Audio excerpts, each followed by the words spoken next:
Bonjour, Claire de Vlemings, coach pour personnes autistes Asperger. Je continue cette mini-série pour les proches des personnes Asperger et aujourd'hui, je voudrais vous expliquer ce que c'est. Alors, comme je l'ai mentionné dans une vidéo précédente, dans la vidéo précédente, le syndrome d'Asperger n'existe plus en tant que tel, car il a été englobé en 2015 dans ce qu'on appelle désormais les troubles du spectre de l'autisme. Donc, les personnes Asperger sont des autistes. Donc, je suis une autiste.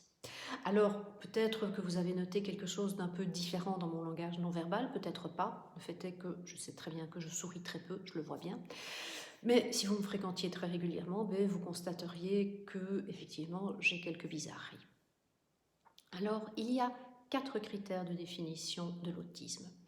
Tout d'abord, l'autisme, ce sont des déficits permanents, et quel que soit le contexte, dans la communication sociale et dans les interactions sociales. Nous avons un déficit dans la réciprocité socio-émotionnelle, donc ce qu'on appelle nos problèmes d'empathie. Alors on ne peut pas dire que nous sommes sans empathie, ça c'est pas vrai, mais notre empathie va s'exprimer différemment. Puis si nous n'avons pas rencontré une situation sociale ou une situation émotionnelle, nous ne savons pas comment y répondre et nous allons très souvent donner une réponse qui est complètement inadéquate. Après, nous passons toujours par l'intellect pour arriver à nos émotions. Mais nous pouvons être sujets à des émotions très fortes. Nous avons juste de grosses difficultés à les reconnaître et à les exprimer. Et ensuite, évidemment, à reconnaître les émotions des autres, vu qu'on peut pas, on ne sait rien faire, on ne peut pas reconnaître les nôtres. Et donc ça, c'est une des raisons pour lesquelles nous faisons des crises. Nous avons également des déficits dans la communication non verbale, c'est-à-dire que nous ne lisons pas ou nous lisons difficilement le langage non verbal. Donc si quelqu'un fait de l'humour, mais avec un air extrêmement sérieux, on ne va pas piger. On va croire que la personne est sérieuse. Donc nous avons besoin que tout soit bien expliqué, parce que tout ce qui est implicite nous échappe en grande partie du moins. Après, nous avons des déficits dans le développement et dans le maintien des relations sociales. Donc ça veut dire que si vous n'entendez pas parler de nous pendant des mois, c'est pas parce qu'on vous aime pas, c'est simplement parce que pour nous, ça ne nous vient pas à l'esprit. Deuxième critère de l'autisme, c'est le caractère répétitif et restreint des comportements et des intérêts.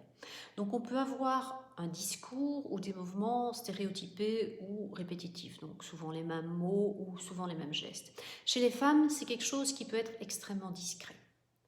Après, nous avons de grosses difficultés à gérer le changement parce que nous avons besoin de routines, de rituels, de procédures qui vont nous rassurer.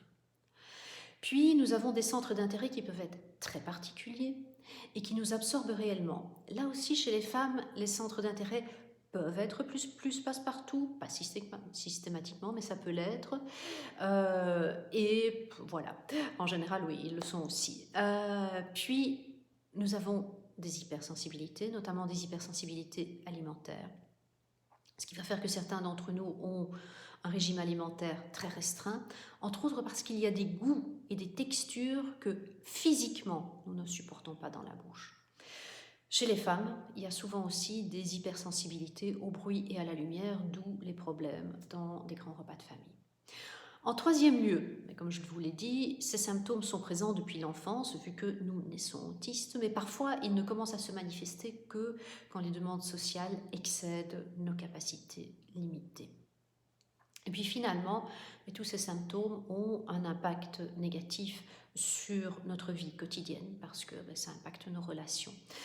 Tout ça va aussi nous épuiser, même si nous sommes très jeunes. Oui, nous sommes vraiment fatigués, nous sommes angoissés, nous allons avoir des difficultés à travailler comme les autres, et le monde va être pour nous largement imprévisible. Et donc à un certain moment, qu'est-ce qui va se passer? On va effectivement péter un câble, comme on dit familièrement.